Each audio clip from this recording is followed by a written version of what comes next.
Oye, país, buenas noches, oye, país, yo soy Rudy González, gracias por su compañía.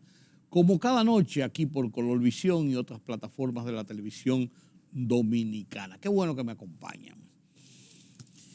El COVID, 153 casos en las últimas 24 horas, para un total de personas afectadas de 1.512 activos en República Dominicana en este momento y más de un 20% en la positividad diaria.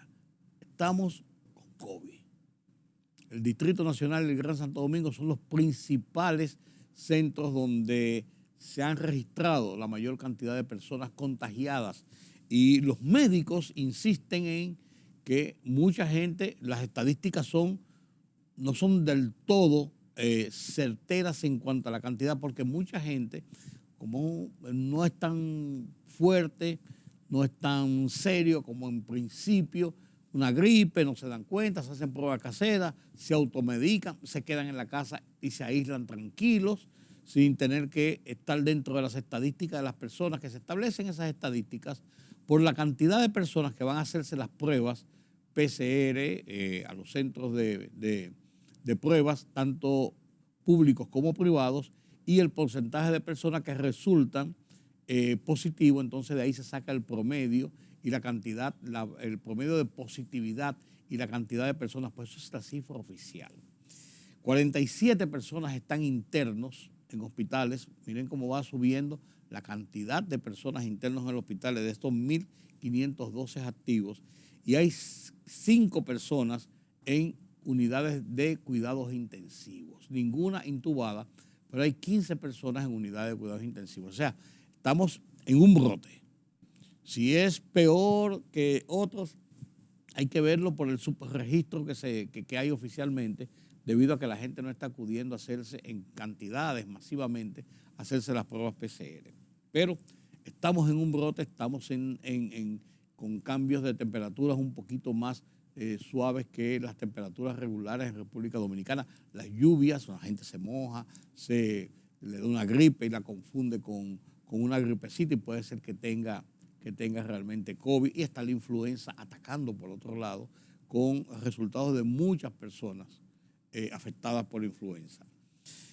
En el tema de la violencia, uno siempre ha pedido acción de la policía, mano dura de la policía, y estamos de acuerdo. Pero siempre hemos abogado más por la prevención que la reacción.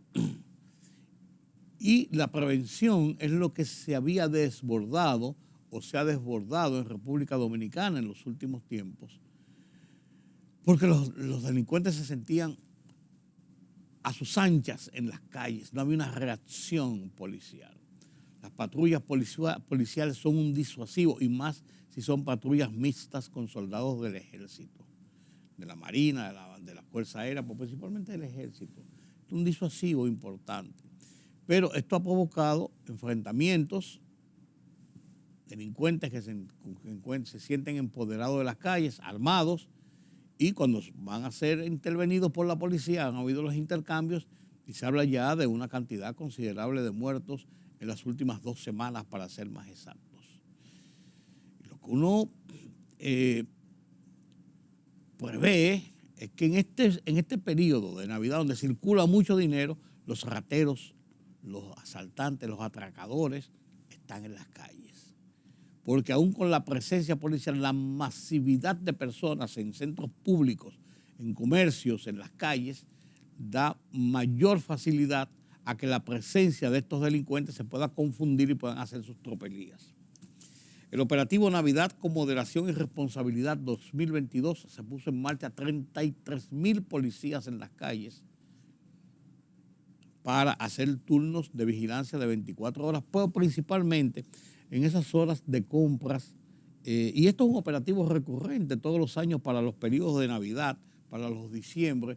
Y qué bueno que la presencia policial esté en las calles, porque uno se siente con temor. Incluso uno de los noticiarios de televisión, la pregunta de su encuesta que hace dentro del programa, y la pregunta que hace es: ¿está usted confiado en salir a las calles a comprar con las revelaciones, las denuncias, las quejas de la alta delincuencia que hay? Esa es más o menos la pregunta. O sea, ese es un temor manifiesto, no cabe dudas. Entonces, esto mismo que uno dice, pero están matando gente la policía en las calles. Pero, por ejemplo, uno de los muertos en Santiago, ayer fue sepultado, señores. En el velatorio y en el entierro tenía dos metralletas cruzadas arriba de la caja y una botella de whisky. Y los tipos lo que estaban era entonando consignas y canciones alusivas a que nosotros somos los dueños de la calle. Eso es un desafío a la autoridad. Eso es un desafío a la sociedad. Y esos desafíos a la sociedad se cumplen con violencia, porque son tipos violentos. Eso lo demuestra. Y ese desafío y esa forma demuestra la violencia que ejercen, y las respuestas que van a recibir son respuestas violentas. No cabe duda de eso, señores. No cabe duda de eso. Y vuelvo y digo, hay mucho dinero en la calle, la gente está, porque son oportunidades de mucha gente dar riendas sueltas a esos anhelos, a esas esperanzas, a esas expectativas que tienen de ese dinerito y circula. Carlos Cuello me comentaba, y voy a conversar con él más adelante sobre este tema, de que se espera la circulación en el mes de diciembre de casi 200.000 millones de pesos, de una u otra forma, el sector público, el sector privado, el movimiento de la economía, el movimiento comercial. O sea, una cosa impresionante. Por ejemplo, miren las ferias que hizo el mes pasado, la feria de vehículos, el Banco de Reservas, con ventas de más de 5.000 millones de pesos en vehículos. La feria del Banco Popular con unos 10.000 millones de pesos esta semana pasada, con unos 10.000 millones de pesos. Vino otra feria de vehículos. Estamos hablando de vehículos solamente. En el Black Friday se establece que hubo ventas en comercios hasta ahora cuantificadas por razones de los especiales del Black Friday sobre 9.000 millones de pesos. La cantidad que se hizo por la vía digital, por internet, y las otras compras que no estaban contabilizadas, por así decirlo, dentro de lo que eran los especiales del Black Friday, puede haber llegado a 15 o 20.000 millones de pesos. Estamos hablando de un dinamismo comercial y de la economía que también mueve a los rateros, a los delincuentes, a los asaltantes, a los atracadores, a los carteristas, a tratar de hacer sus fechorías, cometer sus fechorías. Y ahí es donde hablamos de la prevención. 33.000 agentes de la policía en las calles, custodiando en las plazas, en los centros comerciales. Además, un disuasivo es la presencia de una persona que puede ayudar a evitar el delito, pero además de eso, a que en el momento que se pudiera cometer el delito haya una autoridad que esté presente y que pueda responder ante los delincuentes. Y esto también se riega. Y dicen, bueno, la guardia está en la calle, la policía está en la calle. Es más complicada la cosa. Esa gente que salen a trabajar, como dicen ellos. Es un reto, pero la autoridad está para responder ese tipo de retos. Eso no cabe dudas. Este jueves comienza en la República Dominicana, en Santiago, la reunión del Sistema Interamericano de Sistema de Integración Interamericana, Centroamericano y del Caribe. Se llama SICA. Lo componen los países miembros de Centroamérica y República Dominicana. República Dominicana tiene la presidencia pro tempore durante este año, y se va a hacer aquí esta reunión de presidentes. Primero una reunión de cancilleres para preparar la agenda, y después una reunión de presidentes. Va a estar presidida por el presidente Luis Abinader allí en Santiago, y será la primera vez que Santiago es sede de una reunión, de una cumbre internacional de esta magnitud, porque la mayoría se hacen o en la capital cuando se han hecho, o en los centros de convenciones como el de Punta Cana, donde la seguridad es mayor, donde las facilidades son mejores. Santiago es sede de eso, y allí se va, me dijo un pajarito, a poner en servicio la casa presidencial, la sede presidencial de gobierno, que se ha hablado que se está preparando en Santiago para que el presidente de la República también pueda despachar y sus ministros puedan despachar desde Santiago en una multiplicidad de ocasiones. Esto le da a Santiago un esplendor como segunda ciudad de importancia en la República Dominicana. Es un centro empresarial importante. Santiago es el eje, además de toda la región del Cibao, que es la región más productiva del país, de más movimiento de la economía del país. No cabe dudas. Pero como dicen los santiagueros y dicen muchas otras gente, la capital es que se hacen los cheques. Entonces, la gente ve la capital como la capital y la capital tiene su trascendencia y su importancia, pero aquí se está dignificando Santiago. Es más, la fotografía oficial de los presidentes, que siempre se ve esa fotografía saludando, o los presidentes en fila y la cosa, se va a hacer frente al monumento de Santiago, lo que le va a dar una simbología realmente a Santiago, porque el monumento es el símbolo que identifica Santiago. Está allí a la entrada el monumento a los héroes de la Restauración. Esto se va a registrar a partir de este jueves. Es jueves y viernes la reunión de presidentes. Ya desde este miércoles está la reunión de cancilleres de esos países para organizar y preparar la agenda de trabajo que discuten de manera final y que firman los jefes de Estado. Y un punto importante, el tema migratorio estará presente en esa cumbre como uno de los puntos importantes a conversar, a analizar, a discutir y a buscar puntos similares de estos países que conforman este sistema de integración centroamericana que se llama SICA. Interesante. Miren, hay un tema que no quiero dejar de conversar. Canadá ha puesto una serie de vedas, de restricciones, ha puesto en su lista negra a varios empresarios y exfuncionarios, incluso haitianos, a los que relaciona con la corrupción, con la violencia, con el narcotráfico, con el crimen organizado y acciones antidemocráticas que se registran en Haití. Y esta es una forma de poner distancia con estas personas que tienen negocios y operaciones en Canadá o viven en Canadá.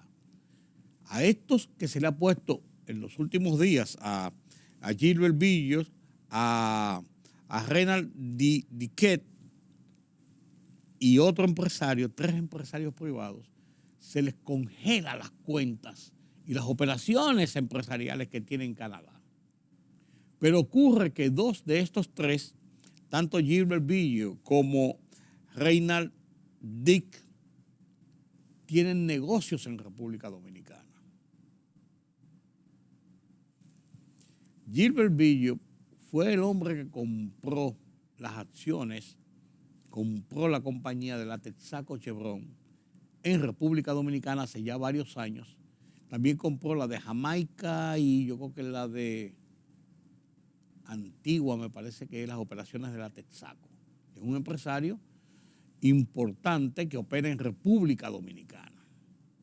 Y el otro, Renald Dick, tiene operaciones en zonas francas, en textiles, principalmente en la producción de textiles en zona franca. Y la pregunta que yo me hago en este sentido es cómo afecta sus negocios en República Dominicana la congelación de sus cuentas y ser declarados como personas reprobadas por Canadá.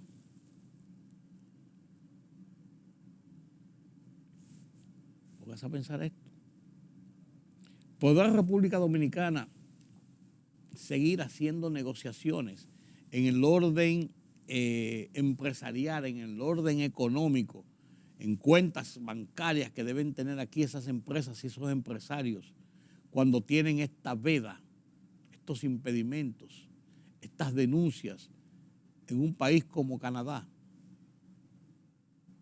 que eso se refleja en Estados Unidos, hay que esperarlo, y con las situaciones interbancarias, esas personas no pueden hacer ningún tipo de operaciones porque le ponen una veda y se refleja en las operaciones interbancarias. Pero también esto nos da una perspectiva y una visión de cómo muchos empresarios haitianos se están radicando en República Dominicana en los últimos años con inversiones, con compra de propiedades inmobiliarias, con operaciones en República Dominicana. ¿Y cuál es el significado de esto, tanto en la economía como en la relación internacional y bilateral con algunos países que le ponen restricciones, que lo declaran personas no gratas, que les congelan sus cuentas, que le intervienen sus operaciones en esos países? A este señor se le acusa nada más y nada menos de ser de los propiciadores de las bandas y de la violencia, de los grupos violentos generados en Haití en este momento, que tiene patas arriba ese país. Vaya usted a ver. O sea, estamos hablando de situaciones de grandes ligas, señores. Entonces, hay que ver cuál es la reacción de República Dominicana en el plano local de cómo afecta esto o las relaciones interbancarias y comerciales con Canadá a propósito de el tratamiento que se le dé a estas personas aquí y cómo esto afecta esos negocios en República Dominicana, socios en República Dominicana que deben tener, y el marco en el ambiente económico que se manejan en República Dominicana, económico y financiero que se manejan en República Dominicana. Importante e interesante el seguimiento de dar a este caso de los haitianos. Y por último me quiero referir a un tema que parece baladí, pero que no lo es. El Teatro Nacional ha emitido una resolución sobre un código de vestimenta para entrar al Teatro Nacional. Miren, señores,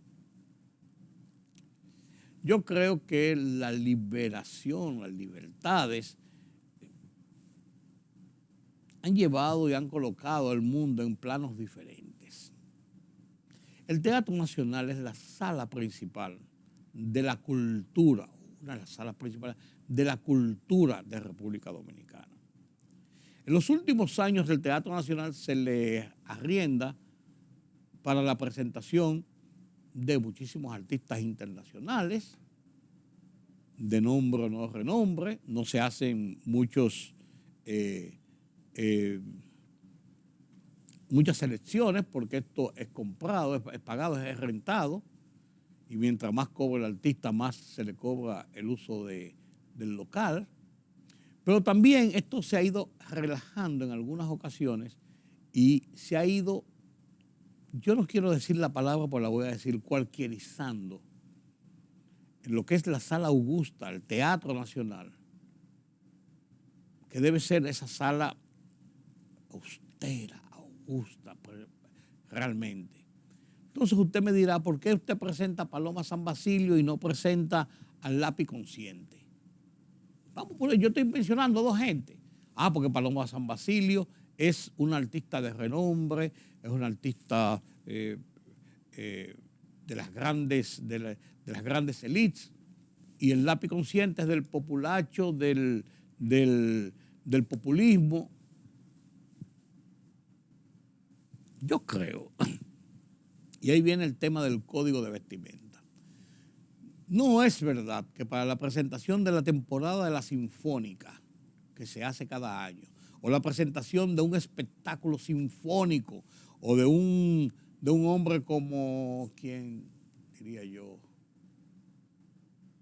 ¿Qué sé yo? La gente que vaya ahí va a ir en chancleta, en franela y en jeans rotos.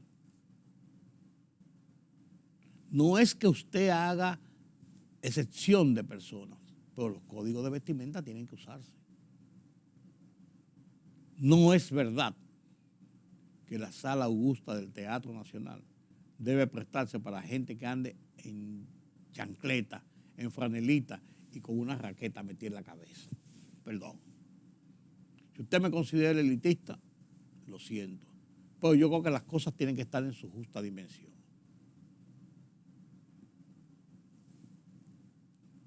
¿Por qué la discriminación no es discriminación? Es códigos de corrección y de educación. Que si usted es de un color o de otro, eso es otra cosa. Que si usted es rico y andan con collares y con relojes de última moda y con un traje Dolce Gabbana o con un traje de Carolina Herrera, eso es otra cosa. Eso es otra cosa. Estoy hablando de cómo usted debe ir. Usted no va al Palacio Nacional en chancleta. ¿Entiende? Usted no entra a un banco con lentes oscuros y con gorra, porque le dicen que tiene que quitárselo porque hay un código por la seguridad en este caso. No es lo mismo ir al concierto de Bad Bunny en el Estadio Olímpico que ir a un concierto de la Sinfónica en el Teatro Nacional. Vamos a respetarnos, por Dios. Entonces yo creo que los códigos de ética, de vestimenta en este caso, de vestimenta, deben ser aplicados. No discriminatorios, pero debe haber un orden, una ordenanza en esto. Yo no creo que debe llegarse al extremo de como había un código que decía de qué colores usted podía ir, de que si usted no podía estar peinado, las mujeres no podían ser recortadistas, picaditas, o debía usar tal lápiz labial o tal tipo de maquillaje. Eso es una cosa. Son extremos. El otro extremo es andar con unos jeans rotos y en chancleta, en calizo. Usted va a un aeropuerto ahora, señores, y usted ve los peores espectáculos de personas viajantes. Usted lo que hace es que tiene hasta cierto temor, y no es elitismo. Son códigos de realidades, de conducta, de educación, que usted puede esperar de uno y de otro. En las clases altas hay personas más vulgares que en la clase baja. Y en la clase baja hay personas más altos que en la clase alta. Viceversa, todo se cruza. Pero estos códigos son un reflejo de las situaciones. Usted me quiere tildar de elitista, lo siento, no es mi propósito, pero es mi realidad. Y yo creo que así no se procede. Permítame la pausa.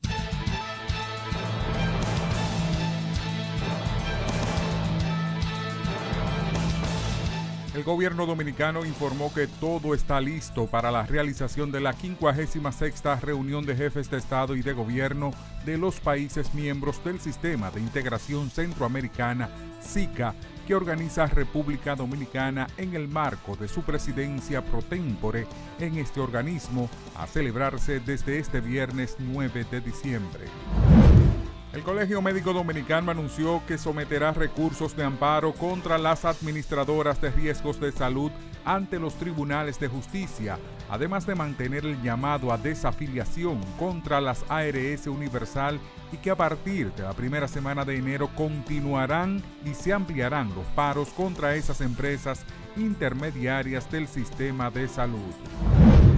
Con unos 33,000 policías patrullando las calles del país, arrancó el operativo preventivo Navidad con Moderación y Responsabilidad 2022, cuya finalidad es fortalecer la prevención y aumentar los niveles de seguridad durante la celebración de las festividades de fin de año y Día de Reyes. El operativo, que cuenta con el apoyo de las Fuerzas Armadas, durará hasta el 10 de enero de 2023. La tercera sala de la Corte de Apelación del Distrito Nacional acogió la solicitud del Ministerio Público y mantuvo la prisión preventiva como medida de coerción contra del general Juaneyers Reyes Batista y del capitán Franklin Mata Flores, imputados en la alegada red de corrupción administrativa desmantelada mediante la operación Coral 5G.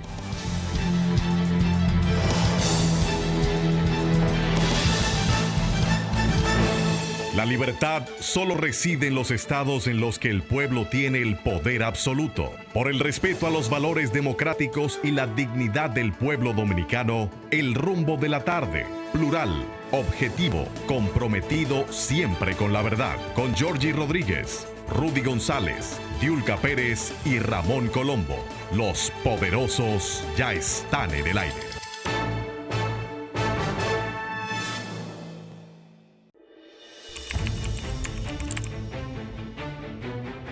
Periodismo de investigación, columnas, opinión, análisis, reportajes de fondo.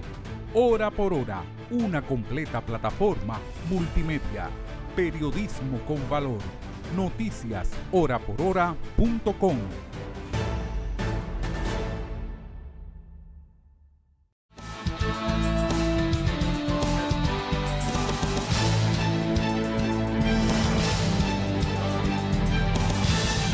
Gracias por continuar con nosotros aquí en Oye País. Analizamos la economía, qué está pasando en República Dominicana. Y el tema central de la economía esta semana es: arrancaron los cuarticos en la calle. El gobierno comenzó la distribución del salario 13, la regalía pascual, el doble sueldo, la regalía navideña. Usted le pone como usted quiera, pero son los cuarticos de diciembre. Y eso motoriza la economía de cualquier país, y en República Dominicana 25,000 millones en la calle es mucho dinero. Así, de buenas a primeras, es mucho dinero. Mucha gente lo tiene comprometido, pero mucha gente está esperando ese dinero para hacer algunas compras o tapar algunos huecos o organizarse para lo que es la fiesta de la Navidad. ¿No es así, don Carlos? Buenas noches. Así es, ya sí es verdad que arrancó la economía navideña. Sí. El gobierno desde el 1 de diciembre comenzó a distribuir los recursos, y algunas entidades de hecho pagaron antes del día 5, ¿no? En los primeros 5 días se tenía establecido preferencia a determinados grupos o sectores. Sí. Los pensionados, los militares, algunas cosas. Sí, pero algunas entidades el mismo día primero sí. comenzaron a pagarlo, ¿no? O sea, comenzó a moverse la economía. Sí. Yo creo que ya a esta altura del juego debe quedar muy poco. Poca gente por ser compensado, ¿no? Más que ahora los mecanismos son electrónicos, te depositan en cuentas, es mucho más cómodo, no hay que hacer aquel volumen de miles de cheques y eso ya no existe. Así es, entonces estamos hablando de que tú mencionabas 25.333, eso es lo que tiene que ver con el gobierno, las instituciones autónomas. Con el sector oficial, sí. Pero el sector privado se estima que sería de 45.529, 30 prácticamente. ¿Por qué? Porque hay en la Tesorería de la Seguridad Social registrado 1.579.790 trabajadores, con un salario promedio de 27.553.4. Eso da una estimación de 45.529.6 millones. Y ya no es como antes, que hasta un nivel nada más de salario le daban doble sueldo. Ya eso es generalizado. No, ya no, porque eso suponía que si el tope era 30,000, el que ganaba 100,000, tú le ibas a dar los 30. Claro. No era justo, sobre todo que ese que está en nivel más alto está en la digamos que en las instancias de decisiones. Así es.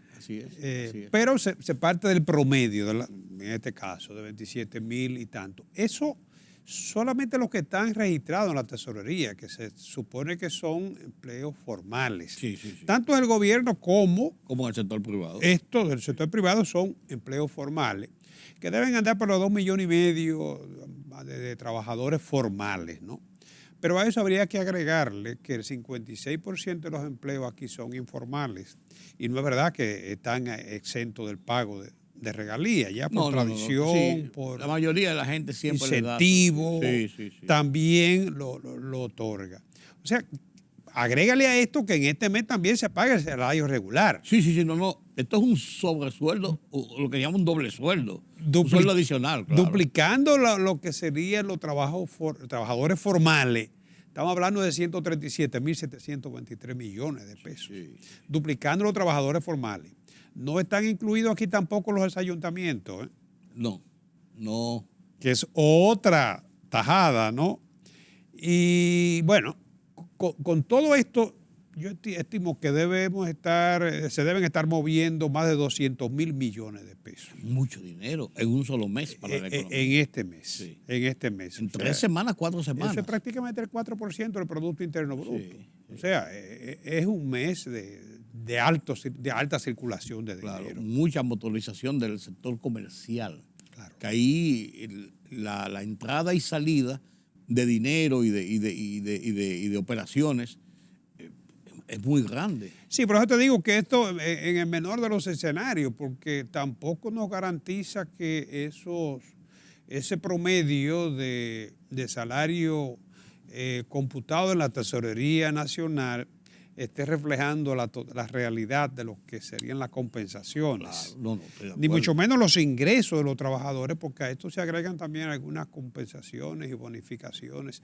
adicionales. Sí, hay empresas y hay situaciones donde dan hasta un sueldo 14 y hasta un sueldo 13, pero también hay unos bonos por ahí adicionales por Y hay bonos en desempeños. especie Sí, también. sí. O sea, con los supermercados, hasta cierto punto es lo mismo que te dan un bono de eso de consumo en el Sí, supermercado. Sí.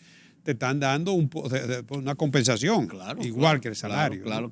No, es muy amplio el movimiento que se registra en el mes de diciembre y eso va en crecimiento año por año y no cabe dudas de que sigue siendo el mes de diciembre el mes de mayor movimiento comercial y económico en ese sentido. Y qué bueno que han quedado Como atrás mes. aquellos meses de diciembre de incertidumbre, de dudas acerca si se iba a poder honrar ese compromiso. A veces se daba, yo recuerdo, hasta los que ganaban hasta 200 pesos, se le daba el salario y a veces llegaba al 20 de diciembre, al 22 de diciembre, al 23 de diciembre y no se había comenzado a dar en el gobierno, por ejemplo. Claro. Y eso que tú dices generaba una incertidumbre tremenda. Además, tú decías, pero si ya la fiesta se nos vino encima, ¿qué es lo que vamos a hacer? La gente, hay un sentido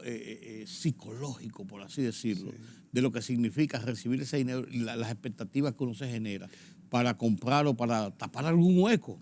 Claro, también hay que reconocer la capacidad de la economía para responder a la sobredemanda que se lógico. produce. Eso es lo principal, en diría este yo. periodo, Sí. que no hay escasez, pese a que hay una demanda, digamos, incrementada, pero ha habido respuesta de la economía para dar, digamos, abastecimiento de lo que son los productos alimenticios, los productos propios de la época. Incluso todo el de sentido los la productos palabra. importados. Y la demanda de productos también, no, digamos, regalos, productos sofisticados, sobre todo la tecnología que ha ocupado un espacio tan importante en los últimos tiempos, ¿no? Electrodomésticos, todo esto, ¿no? La economía hasta ahora ha podido dar respuesta. Eso es así. Sin mayor presión cambiaria. Al contrario, tenemos estabilidad cambiaria. Sí. Y aunque tenemos ahí la inflación ya pendiente de conocer los resultados de los últimos meses, pero como ya comentábamos anteriormente, luce que el comportamiento podría ser la media de lo que hasta ahora se ha venido verificando y que se va a situar entre un 7 y un 8% probablemente para este año 2022, que sería un buen logro, tomando en cuenta las circunstancias que han rodeado este año 2022. Sí, que incluso está por debajo de las expectativas iniciales, que andaba alrededor de los 2 dígitos. Claro. Sí. Ha sido yo creo que... O sea, todo luce que interesante. estamos ya al borde de concluir un año que va a ser más exitoso de lo que en principio se podía apostar, con el telón de fondo de la guerra, de la inflación, las altas tasas de inflación a nivel mundial, ¿no? Y, por supuesto, la incertidumbre que caracterizaron el devenir de la economía para el año 2022. Y el 2023 que se plantea que está ahí. Sí, Con esa visión de las expectativas de cómo pasó el 2022 hacia dónde venimos en el 2023. Claro, Claro, ya tendremos la oportunidad de analizar esto, Con mucho más tanto detalles. exacto, evaluar el 2022. Creo que eso será uno de nuestros últimos programas. Sí. Como siempre lo hacemos, ¿no? Y estamos dando el avance. Sí, pero hay que esperar, Carlos, que en el devenir de lo que está ocurriendo en República Dominicana, el gasto social sea más fortalecido. Sí, se nota más en el caso de la República Dominicana porque es una de las economías de mayor dinamismo en la región. Es una de las economías que ha tenido mayor crecimiento en la región latinoamericana y caribeña. Aparece generalmente encabezando lo que es el crecimiento de la región latinoamericana y caribeña, según los diferentes informes de los organismos internacionales. Sin embargo, la política de redistribución, ya lo hemos analizado en otro programa, sigue siendo la preocupación. Y es que lo que se produce en la economía es el fruto del trabajo, el capital, del esfuerzo de la sociedad en su conjunto. Y tienen que existir los mecanismos de redistribución para que esa riqueza llegue a un mayor número de gente, porque es la garantía de la estabilidad social. Una redistribución adecuada sin entorpecer, por supuesto, lo que es la producción, lo que es la inversión, lo que es la iniciativa público y privada, claro está. Claro. Porque el Estado se nutre en definitiva de lo que son los impuestos y esos impuestos los generan las actividades empresariales, que en su mayoría está en manos del sector privado. Claro. Y que lógicamente nos beneficiamos todos cuando se logra producir eficientemente, tanto para colocación de la producción en el plano local como para fines de exportación, ni hablar. Claro. Entonces, ese último documento de la CEPAL, informa el panorama social de América Latina y el Caribe, es un documento que todos los años entrega la CEPAL. Pues la República Dominicana es una situación no cómoda. Sí, ahí el promedio regional de América Latina de lo que es el gasto social, o sea, el que asigna el gobierno a lo que son, digamos, actividades como la educación, la salud, la vivienda, el medio ambiente, es de un 13% del Producto Interno Bruto. En el caso de República Dominicana, un 8.9%. Cuando mejor tuvimos ese porcentaje, paradójicamente, fue en el año 2020. ¿El año de la pandemia? Sí. Recuérdate que en el año de la pandemia todavía el presupuesto del año 2023 está por debajo de lo que se ejecutó en el año 2020. Claro, fue un año donde el gobierno tuvo que ir en auxilio de la población, apoyar las empresas para poder recuperar la economía. Tú tenías que preservar el aparato productivo. Sí, después del cierre general. Y hay que reconocer que el gobierno asumió su responsabilidad. ¿Cómo lo hizo? Y esto es dato muy importante. ¿Tú recuerdas que el déficit llegó a situarse en un momento en un 9%? Sí. Pues tenía un sentido. Sí, pero fue cuando más solidaridad hubo. Sí, precisamente. Gobierno, ¿no? Por eso te digo, tenía un sentido. Ahora, ¿cómo se financió? Que es la otra parte. Con endeudamiento, sí, obviamente. Sí, ¿no? Sí. Encontramos las ventanas abiertas, por supuesto, las puertas abiertas, ¿no? Las puertas y la ventana. Pero después del 2020, cuando se compara con el resultado de este último informe, bajó 3.5 puntos porcentuales. Claro, el país no podía seguir manteniendo un nivel de gastos que reflejó un déficit de casi un 7%, que en un momento se situó cercano a un 10%. Sí. Todo esto lo que deja claro es la necesidad de proveer más ingresos al gobierno, por no decir una reforma fiscal. Porque con todo y eso, aunque el déficit es más moderado, hay muchas limitaciones de recursos para que el gobierno pueda asumir su rol de garantizar una mejor redistribución del ingreso en la economía. Pero, sin embargo, lo ha ayudado mucho que se ha fortalecido los ingresos a través de impuestos de la DGI y también de las aduanas. Han tenido superávit sobre lo planificado y eso quizás ayuda a la reducción. Sí, pero siguen siendo insuficientes. No, estoy de acuerdo contigo. Ha habido una mayor racionalización en la asignación del gasto, pero todavía los ingresos siguen siendo insuficientes. Claro, no se ha podido contener la evasión. Sí. Hay un gasto, hay lo que se llama el gasto tributario, que tampoco se ha tocado, ¿no? O sea, lo cierto es que esto pone de manifiesto la necesidad de una reforma fiscal integral para poder garantizar una mejor redistribución del ingreso. Y por supuesto, el mayor sacrificado aquí ha sido el gasto de capital. Los presupuestos en los últimos tiempos, el coeficiente de inversión es por debajo, de gasto de capital por debajo del 15%, entre un 12 y un 13%, ¿no? Y en las obras de infraestructura es donde tú mejor puedes mejorar las condiciones, la calidad de vida de la gente, ¿no? Si lo tomamos, por ejemplo, en términos per cápita, estamos hablando que el gasto per cápita en los territorios del Caribe es más alto, son 2.140 millones de dólares. El per cápita, el gasto social en los territorios del Caribe. En el caso específico de América del Sur es de 1.529 dólares el gasto social.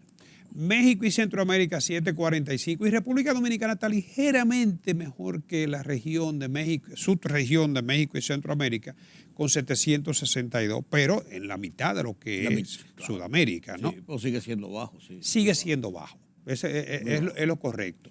Sí. Si lo vamos por la distribución del gasto social, protección social tiene un 25.2%. Perdón, Carlos, pero esto incluye lo que es la asistencia social. Sí, pero pública. Pública, ok. Exacto. La protección social, 25.2%. Es la que, bueno, educación es la que tiene la mayor asignación con 40.4%. Salud, 27.1%. Y ya vivienda y servicios comunitarios, 4.4%.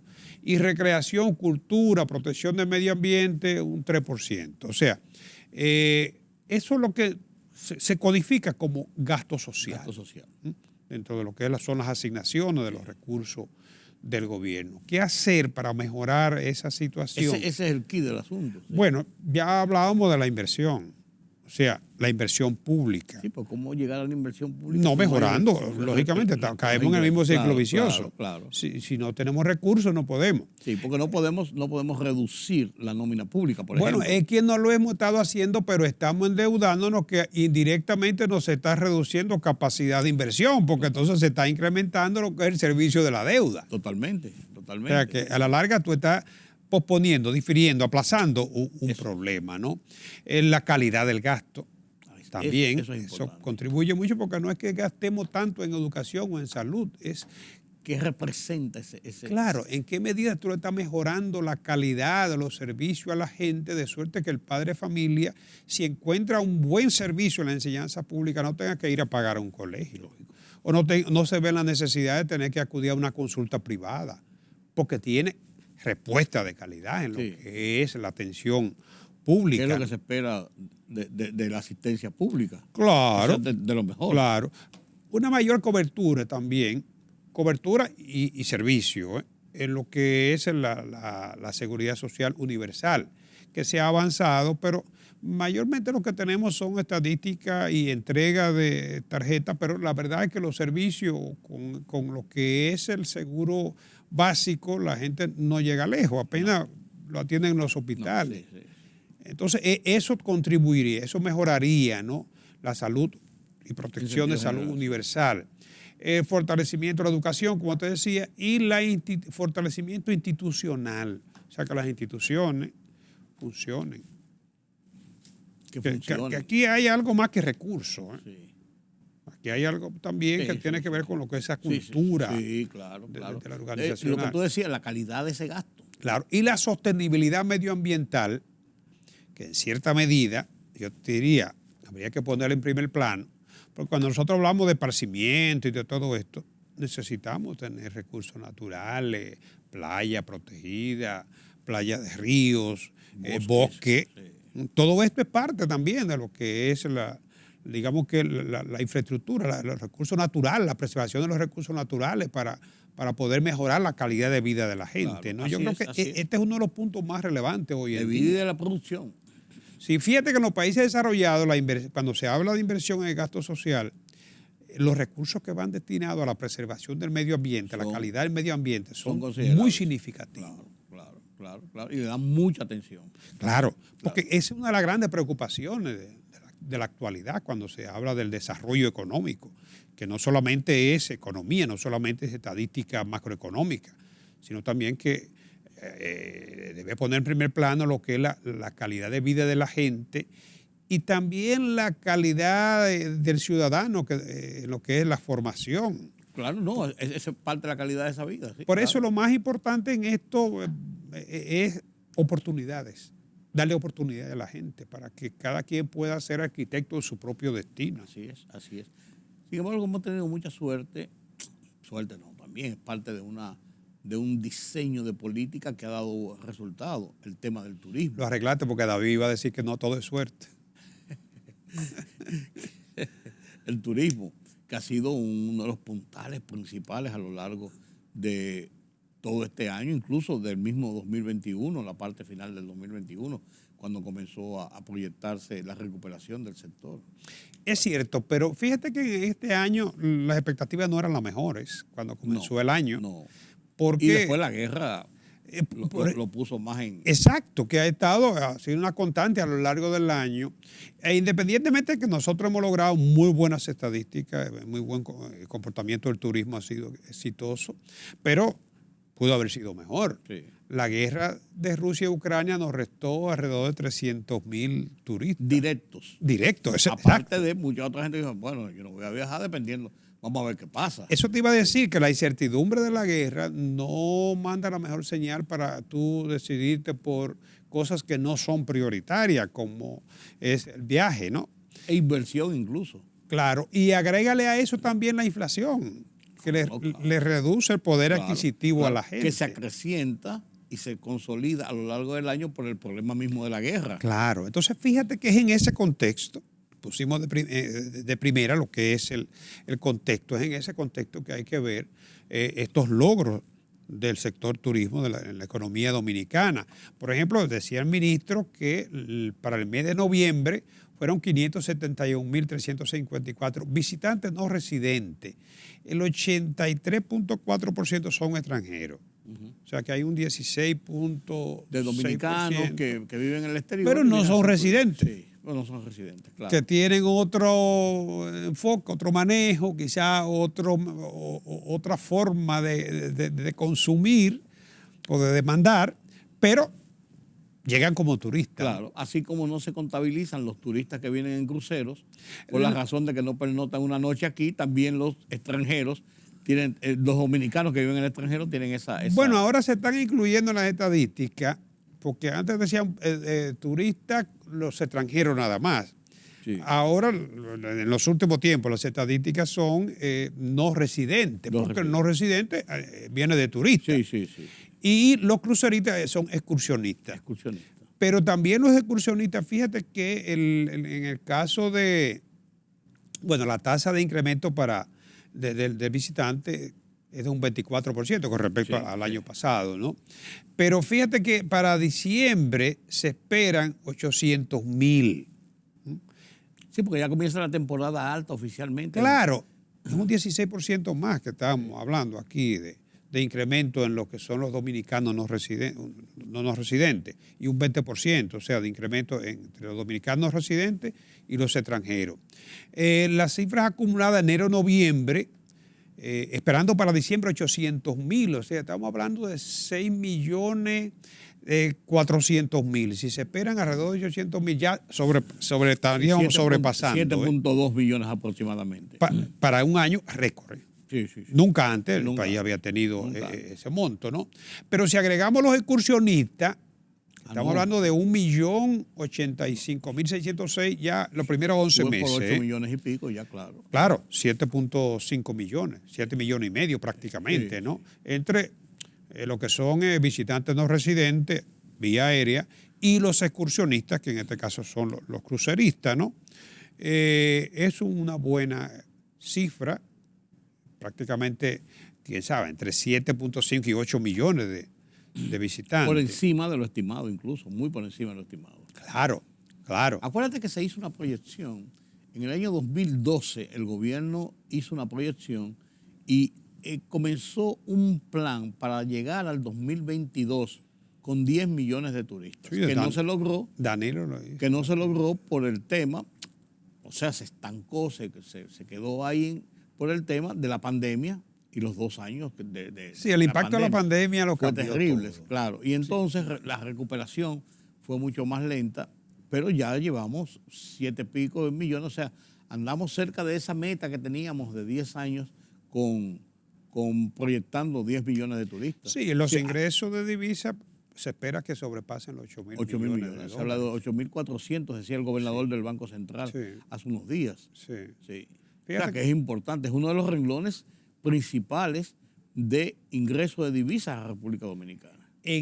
Bueno, sí, porque tú tienes las exportaciones que se proyecta que van a ser 13.000 millones este año. Las zonas francas van a sobrepasar los 7.000 millones. Las remesas 7.000 y pico de millones. No, las remesas van a llegar a 9.000 y pico. Sí, porque la media es de 800 para los primeros 10 meses, o sea, 9.000 y pico. Bueno, sí. Va a ser ligeramente inferior a la del año pasado. Sí. A pesar de que en la región se ha producido un incremento de casi un 10% en la región latinoamericana y caribeña, pero nosotros tuvimos, digamos, una coyuntura muy sui generis el año pasado, ¿no? Pero se va a situar en torno a entre 9.500 y los 10.000 millones. Son muy buenos. Claro. Y el turismo, 8.400.000 es muy bueno también. Claro. Mira, el país podría estar recibiendo cerca de 40.000 millones de dólares concepto de divisa. Sí. Eso te explica en gran medida 4.000 y pico de estabilidad millones en inversión extranjera. que compensan ampliamente lo que es el déficit de la cuenta corriente. O sea, eso en gran medida te explica la estabilidad cambiaria de que estamos disfrutando. Y la acumulación de reservas por parte del Banco Central de más de 14.000 millones de dólares. Eso es trascendente. Uno cree que no. Que están ahí esos cuartos. Eso es lo que tú siempre dices, es la garantía de importaciones en República Dominicana durante 6, 7, 8 meses. Y fíjate ese es un parámetro de cómo. Y fíjate un dato importante en lo que ha sido la recuperación de la economía, es que según la última encuesta laboral del Banco Central, los niveles de desempleo están ya por debajo de lo que era la tasa de desempleo prepandemia. Así es. Que eso es importante, porque por ejemplo, cuando nosotros hablamos del turismo, aquí estamos hablando de un sector, pero estamos hablando, como ya hemos comentado otras veces, de un sector que tiene un efecto de arrastre sobre más del 20% de lo que es la actividad de la economía dominicana, por la vinculación que tiene con otros sectores que son colaterales o que le prestan servicio. Eso es así, don Carlos, pues hemos agotado nuestra agenda de esta semana. En la economía ya estamos caminando a la Navidad. Estamos en el trayecto. En el trayecto, pero firme. Sí, ya en firme. La semana que viene nos vemos y comentamos ya esta parte final, este mes de diciembre, que va a estar muy movido en lo que es la economía, el comercio y la circulación de dinero. ¿Así, don Carlos? Permítame la pausa.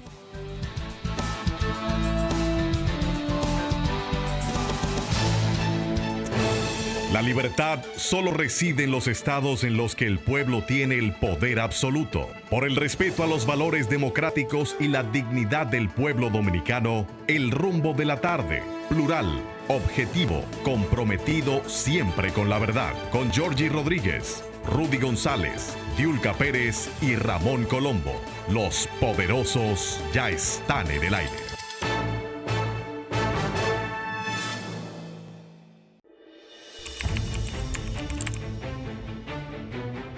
Periodismo de investigación, columnas, opinión, análisis, reportajes de fondo.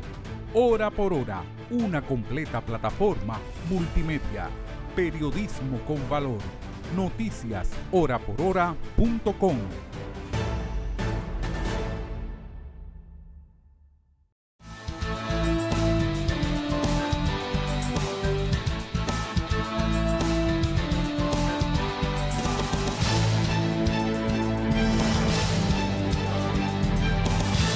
El mundo de las internacionales nos lo presenta Pedro Vargas desde la redacción central de Oye País.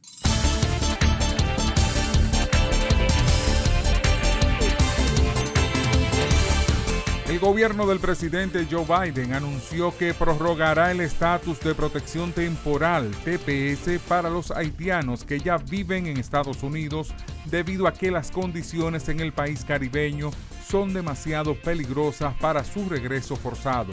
El Departamento de Seguridad Nacional señaló que los haitianos que se encontraban en Estados Unidos al 6 de noviembre podrán solicitar el estatus de protección temporal, TPS por sus siglas en inglés, y a quienes se les otorgó el año pasado pueden permanecer otros 18 meses hasta el 3 de agosto de 2024.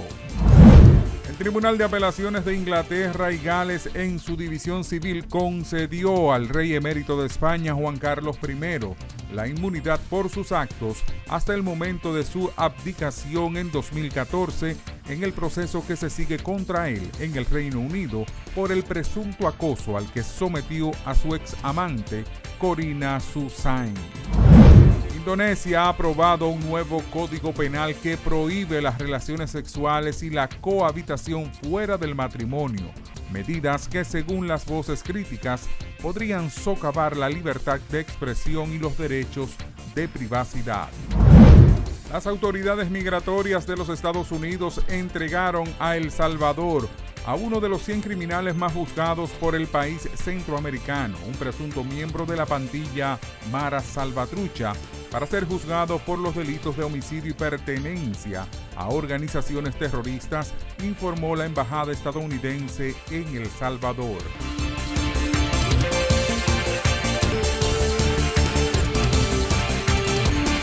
Así llegamos al final de esta emisión de Oye País. Gracias por su compañía en esta noche.